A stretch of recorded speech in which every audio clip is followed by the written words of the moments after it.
everyone, Adam here, So Was Your Podcast. I got to sit down with Tracey Birdsall to talk about her career as a whole. She does a lot of cool sci-fi projects, and we even kind of dive into the insane dialogue that to me always comes across as like you can write that, but you can't say that. But these things are necessary for science fiction, whether it's science or pseudoscience or whatever it is in that vein, which I thought was a kind of a funny conversation. But more specifically, Tracey is in the new season of I Think You Should Leave on Netflix. And if you haven't seen it, I Think You Should Leave is now in its second season. But there's so much content out there, it flew under my radar until I got to talk to Tracey. Then I went back and watched it, and it's pretty funny, actually. It's this insane sketch comedy show where the comedy is just off the wall. It's just insane. It's this crazy stuff, kind of comes out of nowhere, comes out of left field, which I really appreciated because so much comedy now doesn't really know what it can do, and comedy without any teeth at all doesn't really work, but it also can't be malicious or shock value just for the sake of it. And I Think You Should Leave kind of walks this line where it's just ludicrous escapism comedy where you could just shut your brain off and laugh for a while and then come and face the world again. So it was a lot of fun talking to Tracey. I really appreciate her taking the time to come on the show. Enjoy the interview. Hey everyone, Adam here, So Was Your Podcast. I'm sitting down with Tracey Birdsall to talk about her career and her involvement in I Think You Should Leave on Netflix. How you doing, Tracey? I'm doing great. How are you? I'm doing good. Thank you for coming on. This should be a ton of fun. Thank you. Before we get to I Think You Should Leave, you've had a very busy career. So if you don't mind, I'd like to go back to the beginning and kind of catch up on what was your spark to get into the entertainment business, and kind of how did you get the wheels turning? Okay, I mean, when I was young, I was just really into make believe. It's like I loved anything that happened in my mind. I was the youngest of three daughters, and I was the only late bloomer out of the group. And so I just kind of took singing lessons and dancing lessons, and then I got into theater, and then I got into musical theater, and I was happiest when I was entertaining people. I was happiest when I was taking on other people's existence and bringing it to life, in scripts and things like that. So it wasn't like a dream of mine. It wasn't anything. It was just something that happened as a natural progression of who I am. And I was very interested in being in the industry. And my mom's grandfather was very, very famous composer with Disney. And my mom said, no. She goes, you can do that, but you don't have to do that. And I was just a little kid. So it's just ever since I was a little kid, I love performing, and I love make believe, and I love living other people's lives. And so it's just been natural for me. That's cool that you were able to find it at such a young age. Yeah, I feel really lucky in that way because I see people kind of struggle and stuff like that. And for me, it just kind of all fell into place because the only thing that made any sense being me was to do what I'm doing. And the only thing that didn't make sense was I was a tomboy, and I loved to do sports, and I loved roughhousing and stuff like that. And then I ended up doing sci-fi. So it's kind of like my little kid is just like completely alive. Yeah, perfect. You get to play action all your life now. Yeah, I know. So you said you were a late bloomer. Are your siblings also in entertainment, or you meant more they kind of figured things out a little bit before you did? I looked 12 until I was 25. And okay. I see what you mean. My sisters were like the it girls. And so I was just like this little like scrawny little, kid. And so I had to set myself apart in being better at certain things and being athletic and being all these different things because I wasn't going to win the dating game. That was for sure. So it was kind of cool when you think about it, that all those things that were our struggles when we're young end up being, kind of our savior, kind of the thing that's there for us, kind of what we're about, So I think listening to whatever your life path is really important. I definitely agree. That's why I like starting with that question so much. I hate to do too much boilerplate stuff. So, you don't get bored. We can have a conversation more than me just grilling you. But it's always so interesting to hear how people found their way into it because it's just not for everybody. Yeah, I think that I'd have to like basically hit my head up against the wall not to end up doing what I do because it was so natural for me. That makes a lot of sense because it's definitely not an easy industry from what us outsiders gather. It's not, but it's funny because as you work harder and you work in the industry more and stuff like that, it's not as hard because you realize that it takes everything you've got. And if you're giving it everything you've got, then you're going to get results. It's when people want to throw an hour or two here and there in an acting class or, go through this program so they can say they did that, they're not going to see a lot of results. We see people leave town all the time like that, but if you throw yourself into something in life and that's who you are and what you are and you decide on that, then I think that's when you see results is when you give it everything you've got. Yeah, that makes a lot of sense. And it's in that way kind of like really anything in life. I mean, if you want to learn piano and you play 2 hours, then you try to set up a concert, it's not going to work out. Exactly. And then it's not going to work out if you only practice either. The people that I know who are really good at a piano spend countless hours working on it, much more than the teacher tells them to. Yeah. Yeah, for sure. Yeah, the bare minimum's no way to excel. Yeah, this life thing that they call life, it takes a commitment. That's for sure. So you did mention that you've done a lot of sci-fi, which, I've seen a lot of your movies and on your IMDb and everything.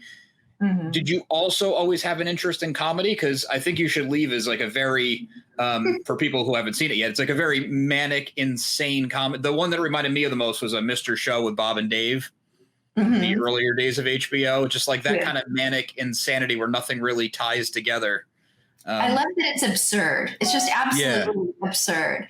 And I think that that's like really incredible. It's kind of my type of humor. Like I love things that are just over the top and ridiculous. And you can't find enough of it, because people, we're human. We want to laugh. Yeah, we go through stuff in life. But at the end of the day, everybody wants to laugh. And I love comedy. It's funny because all the genres that I've worked in, and I studied comedy for eons, but it's not the genre that I got hired the most in. I did a film called Who's Jenna that I was the title character in a few years ago, and that was a comedy, and that was kind of outrageous. But so it was really exciting for me because to me, comedy is like a dance. It's really fun. Everybody's kind of in a groove together. You figure out which spot is yours and you play with it, whereas drama and sci-fi and all these other things are a lot harder work. So it was really fun. It was really fun to play. I actually always thought when I was younger, because I was that nerdy kid, I always thought that I'd probably end up more in the comedy realm than in the drama and sci-fi realm. So I'm thrilled because I was a sci-fi junkie, but it was really, really fun to go play on the comedy set. Yeah. Did you also kind of feel that was compounded with the fact that whatever character you're doing for a skit, you're really on that character for, I'd imagine, a few days to a week of shooting because it's, 5-6 minutes of screen time. Yeah. And I mean, my character in this particular one was very much the straight guy, and anywhere where I pushed it, they didn't use. So, and that's okay because that's actually just as hard of a skill in comedy as it is being the funny guy. You've got to know your seat. You've got to know where you sit. And, but yeah, it was a lot of fun. Yeah, the straight man's definitely an important part of comedy because it's not so much what's happening, it's how people react to the insanity that's happening. And it's not reacting to the insanity yourself. Instead, it's very much, when you're a straight man, it's very much like regular acting. It's very much like putting the character on and living through the experience and then letting the character react in the way that the character would react, because she wouldn't find that funny. You know what I mean? Okay, I can see. Yeah. Yeah. So it's I mean, there's definite rules on how to do it, and it's just as fun. And people are asking me, they're like, well, how could you not crack up? I never even thought about cracking up because I was so thinking about what my character was going through, so. That's really interesting because I was curious. It's like how many takes for some of this stuff because it's so over the top. But yeah, that makes a lot of sense that if you're into your character and you're being that person, then you wouldn't find it funny at all. You'd be annoyed. Well, you don't know what the next scenario is if you're living the life of the character. Mm-hmm. You know what her lines are, but you don't know the scenario until it plays out in real time. So you don't know how she's going to feel actually until you get there. Okay. I see. Does that make sense? Yeah, it does. It's like when I study my lines, I study them silently. I know nobody else does that. And people are always like, that is the weirdest thing I've ever seen. But I never let my character speak unless the director wants you to rehearse. until the character's speaking. And that way I know her lines, but I mostly try to get in contact with who she is as a person so that I know how she'd react. I don't have to plan how she'd react if I'm in touch with how she'd react. Then I just have to have the lines to back her up. And then you never think about the lines because they just pour out of your mouth. And it's kind of my own little method. I study silently. And then I just go figure out who the character is and live the character. Yeah, that's really interesting. So it's almost, unless I'm understanding it wrong, it's almost like a disconnect between what the words actually mean and the emotion at the time. And then you find a way to pair them. Well, as soon as you identify who the character is, then everything else flows. I mean, if you know how that character is, how she reacts to things, what her tics are, what her movements are. I mean, because some of my characters, they physically move or use different facial muscles or whatever. And as soon as you do that and you've already decided who they are, if you've done a lot of work, because I put a lot of work into it, then it just comes out and it's the character's lines. So it's your job to know the lines, but it's more important who the character is. Oh, that's really interesting. I really like that take on it. It helps as a fan to be able to watch stuff with those things in my head that you can get deeper into it, along with the actors. Yeah. So the only thing that ever worked for me quite to that degree, is to do it silently. And so unless somebody really needs me to read with them before we shoot, I won't. But if they ask me to, I will. But I usually don't want to put anything into it because I just want to get super in touch with who she is. Okay. Is that something you did all along, or is that a skill you learned along the way? It's a skill that I learned when I started having more work than I did time. So I got confused because I was doing this time travel project we've been working on for 5 years, which is almost ready.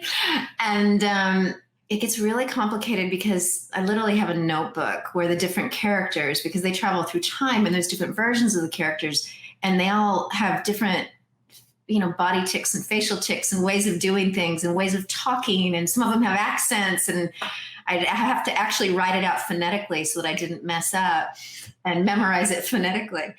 And I got to the point where if I did it out loud, I would just confuse myself because I'm doing 3 or 4 characters a week and then going back over and doing them again. So I kept a sheet album on my phone, and each one of them had a nickname that I'd given them. And I just basically kept a cheat of all the images of what muscles they're using and how they're standing and how they're moving. And then I just wouldn't think about anything else except for who they were. And then I'd let the lines come out of my mouth. And it's the only way you can do that stuff once you're working that hard and that often. So. Yeah, that's fascinating. It sounds impossible. I mean, clearly it's not, you're doing it, but it just, to me, sounds impossible. I think it's the only thing that worked when I was like, how am I going to do this? I mean, because you can't not do it. So it was like, how am I going to do this? And it was the only thing that I can think of. And retrospectively, I've been doing everything like that since, even all the other projects, and it just works brilliantly for me. Yeah, that's interesting. I would also think that reading the lines just silently in your head would be harder to memorize them. After a while, you get really good at memorizing. Okay, I guess I could see that. Yeah, you just get really good at it, and there's always changes and stuff too up until the last minute. So you just get really, really good at recognizing those changes. It's like most people think if they have to memorize something so that they can, spout it out. You have to know it 50 times more than that, because you also have to count on other people making mistakes. And so if you're leading something, you've kind of got to be that person at the helm. And so you can't really, there's no room for mistakes. There's only room for brilliance. And so if you segue at all from your main character, it has to be for something brilliant. It can't be for a mistake, because then you're going to trip up all the other people. Yeah. Right. Yeah. Okay. Sorry, I'm just trying to absorb it all. It's very interesting to me. Kind of jumping back a little bit out of order here. When you're doing all the sci-fi and stuff, do you ever find that there's lines that just, because some of the sci-fi jargon can be so like, what is this? Do you ever find that's really hard to get through? The techno jargon that doesn't necessarily mean anything. Yeah. Yeah. Like the pseudoscience kind of stuff. Love it.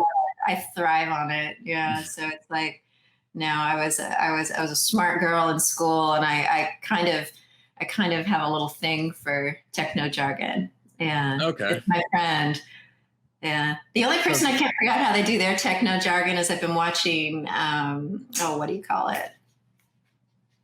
Trying to think of the show that I'm watching. Big Bang Theory again.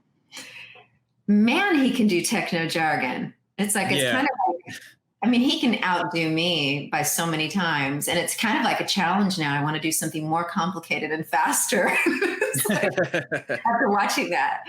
So, but no, I don't have a problem with it. Yeah. It's always fascinating to watch a movie like that, or even like The Big Bang Theory. I'm actually watching it through again with my wife right now. So it's funny that you said that. Yeah.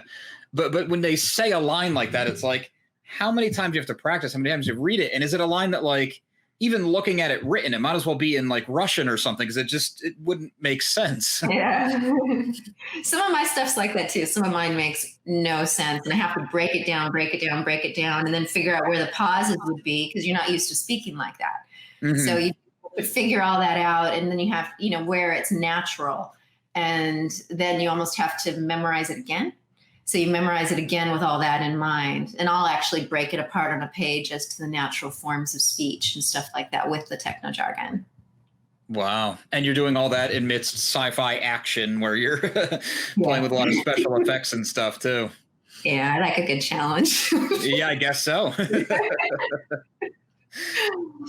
Kind of, again, jumping gears, sorry. Going from doing a lot of sci-fi stuff like that, how did I Think You Should Leave Now come across your desk? Is it something you sought out, or? Oh, is it actually, through the pandemic, you do a lot of, there's still a lot of auditioning going on for shows that aren't shooting yet. They're just all self-tape. So I have like a whole little self-tape studio set up in the master bedroom during the day. And it's just one that came across my desk in the beginning of the pandemic, and I never heard from him, so I just assumed I didn't get it. But I didn't care because it was a fun audition. I mean, you have to look at that side of it. You have to enjoy the process. And then the casting director called and wanted to know if I had still looked good, if I'd gained the pandemic 50 or not, I think. Oh, wow. Yeah, and we just, they just called me and we went and shot it. It was super easy, super fun. I was so happy to do something fun and light, Yeah, kind of a nice break after a year and a half of what's going on. Yeah. Did you find you like the self-tape process, or do you prefer going in? I actually really enjoy it, because instead of having the time on the road and the time parking and stuff like that, I have the time, that much more time to put into the character and to study the character before I tape it. And then you just edit the ends off of it, throw a title on it, and send it out. And I actually really love the process. Now, I do miss the one-on-one, like actually physically seeing people. And a lot of the people I've seen, many, many, many, many times over the years. And so I do miss that part, but I find it to be very efficient. Yeah, I find it to be extremely efficient. And that much I like about it a lot. Yeah. You could probably fit in a lot more auditions than if you had to drive 30 minutes to an hour to each one. Yeah. And I also like that, say you get something that's 8 pages long, 6 or 8 pages long.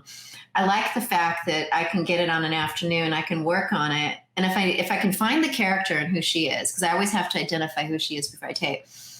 And then I can just turn around and tape it right away and send it off. And otherwise I give myself a day or so, and I kind of like let it roll around in the back of my head on who she is or what she's doing or what her thought process is. And then I can go tape it and send it in, so I usually have them in a day or two at the most, even if I have a week or two.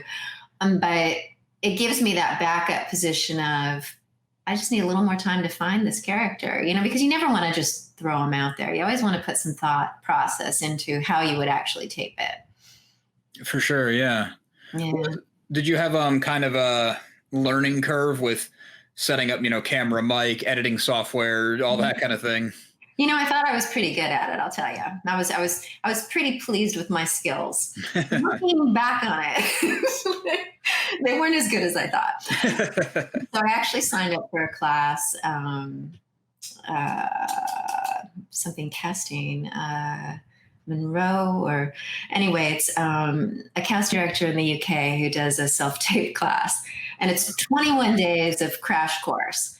And I thought that I didn't need the course, but I took it because we were in a pandemic. I studied a lot of things during the pandemic because I had the time. And puro casting, that's what it is. And I took this course, and every day I learned something amazing. And it gives you a scene to do every day, and every day they teach you one more thing. And I find now that my self tapes, they look amazing. I look back on my old self tapes, and I'm like, what was I thinking? That's a really good idea. Yeah, I always will take a class. I'm the first person to jump in and train in something if I don't know it. So the class was a lot more than just here's how to use some editing software, but like tips and tricks and how to be more efficient and get the best quality out of it. Yeah, well, I know how to use editing software. I mean, I've used editing software for years, but I didn't want to have to use another person. Like, I don't want to have somebody come in and set up and do lighting and this, that, and the other thing. I want to be able to go in there by myself. And, sometimes I'll call my daughter and have her do the other lines or something over the thing. But I want to be super efficient on my own, because if I need somebody else, it's going to slow me down and it's going to interfere with my process. And we have done a lot of these tapes over the pandemic. So it's something that you have to get super good and super quick at. And so, yeah, it's been really good. Yeah, that's cool. I love that you did a class. That's just a smart use of your time. I did a few classes. I also did a singing course with Stevie Mackey, because I always end up singing in film because I grew up singing. I was feeling a little rusty.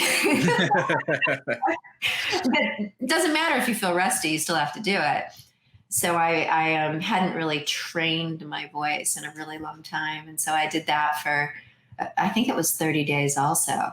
And it gives you that, we're in that rare opportunity where you can, take a moment and refresh a skill and work on something that you might be rusty on. And I think that's been pretty amazing.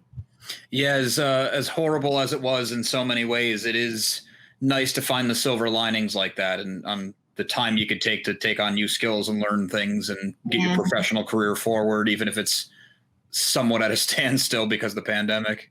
Yeah. Well, we were still moving here, but I think that's because we have so many things in post, and then we'd have pickup shots, and then we'd have, and just there's been quite a bit going on here. And then I had a project in England that I was supposed to go do, but at the end of the day, we couldn't travel. So they hired somebody local. Oh, that's too bad. I really wanted to. Yeah, go to England. Yeah. Well, I've been there like a few times in the last couple of years on this other project. We've actually done 15 countries. The time travel, or can you not say? Time more. Okay. Yeah, time more. That's really cool. That's got to be an exciting opportunity. It was really amazing. Yeah. Lots of filming in the Scotland Highlands and nice. Police Fortress in Croatia and the top of the Austrian Alps. And I mean, we've done a lot for this project. Wow, that's cool. When you do it, do you ever get a chance to look around for a day or something, or is it always just work onto the next thing? Well, it's always work onto the next thing, but we're filming on location. So we're all in the coolest places. Right. You're getting access no one else is getting, even if you have the time.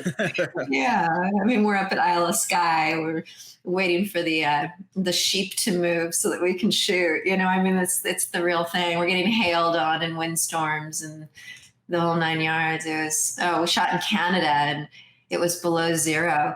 And I found myself having to do push-ups in order to even be able to talk because I was so cold. Yeah. Wow. Yeah. Where in Canada was it? Whistler. I don't know it. Is it far north? I think they did the Olympics there at one point. I've only been to Canada once, so. Oh, all right. Been to England many times, but only been to Canada once, yeah. Yeah, that's really cool. Man, 15 countries for a project. That sounds awesome. Yeah. Yeah, it was kind of the director's pet project. So he's had it wrote it 15 years ago. But I think it was 15 years ago when we started. So wow. It's about a 5-year project. Yeah. That's so cool. It'll be really cool to finally see it come to life, I imagine, like everything together and wrapped and. Yeah, it's fascinating. I've already seen some of it, and it's just it kind of boggles my mind because after a certain point, I couldn't even put anything together in my head. I just had to do my job. Right, yeah. How does this scene fit in? It's like, oh, forget it. Well, no, you ask and you're like, okay, where exactly does this fit in? We didn't have these few pages before. And is it before this or after this? And what does she know? Does she know this happens? Does she know that? And as soon as I know what the character knows, then I'm okay. Oh, okay. Yeah, that makes a lot of sense. The continuity and everything. Yeah. Yeah. With all the pandemic talk and everything kind of going on, but shifting gears a little bit, have you had the opportunity to do any voiceover work, or maybe even before that? I haven't even tackled the voiceover work. I've done some ADR on a project the project I told you we shot in Melbourne, Australia, but I've actually never really done voiceover unless it was ADR. So that's interesting. Yeah. I have enough to keep me busy, I think. Sounds like you do. Yeah, that's very true. Well, on that note, I don't want to take up your whole day. I really appreciate you taking the time to come on. That was a really fun conversation. You've had a really cool career, so I really appreciate it. Thanks for having me. Have a great day. Definitely. Yeah, if you want to plug your social medias or anything.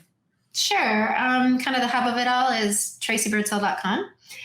And there's links to everything. IMDb, Twitter is Tracey Birdsall 1, Facebook is Tracey Birdsall Official, and Instagram is Tracey Birdsall 1. Excellent. Thank you so much. Have a good one. You too. I'd like to thank Tracey one more time for coming on the show to talk to me about her role in I Think You Should Leave, as well as some other elements of her career. Check her out on IMDb. She has an extensive resume. She's done a ton of projects. I'm sure you've seen something she's been in. She was a great conversation, had a lot of fun talking to her. So, Tracey, thanks again. Make sure you like and subscribe to the channel. We have a lot more content coming your way. If you've noticed, we have a lot of Terrificon coverage coming out every day. We're finally back to cons. It felt good to see some of our con friends, to walk the floor, to talk to the vendors, to blow some money that we probably shouldn't have spent. All of it's very cool. Cons are back. It was fun. Check that content out as well. Also, make sure you listen to So Wizard Podcast every single week wherever you get your podcasts. So Wizard Podcast can also be found on Patreon, where for as little as $1 a month, you get multiple monthly bonus shows. SoWizardPodcast.com is your resource for reviews, recommendations, merchandise, videos, and more. We love hearing feedback. Drop us a note in the comments. Leave us something on social media. All of our accounts can be found after the show and in the show notes. And on a more personal note, a good friend and I have an ongoing comedy comic series out right now. It's called Social Studies. It's a day of life comedy comic about the high school experience. We kind of bury a coming of age story under the ridiculous comedy. Don't worry, we aim for funny first, characters and drama kind of second. We write it like a sitcom, so you get a nice mix of both. But then we take all of those elements and we kind of mash it through the grinder of the 90s cartoons that we grew up on, Nicktoons, Recess, Ed and Eddie. We love talking to people, hearing their inspiration, what they got out of what we're doing. You can check all that out at socialstudiescomic.com. First chapter just wrapped. It's a great time to jump on board before chapter 2 kicks off, which we're more than halfway done making. We have a crowdfunding campaign coming. More on that soon. socialstudiescomic.com. Thanks.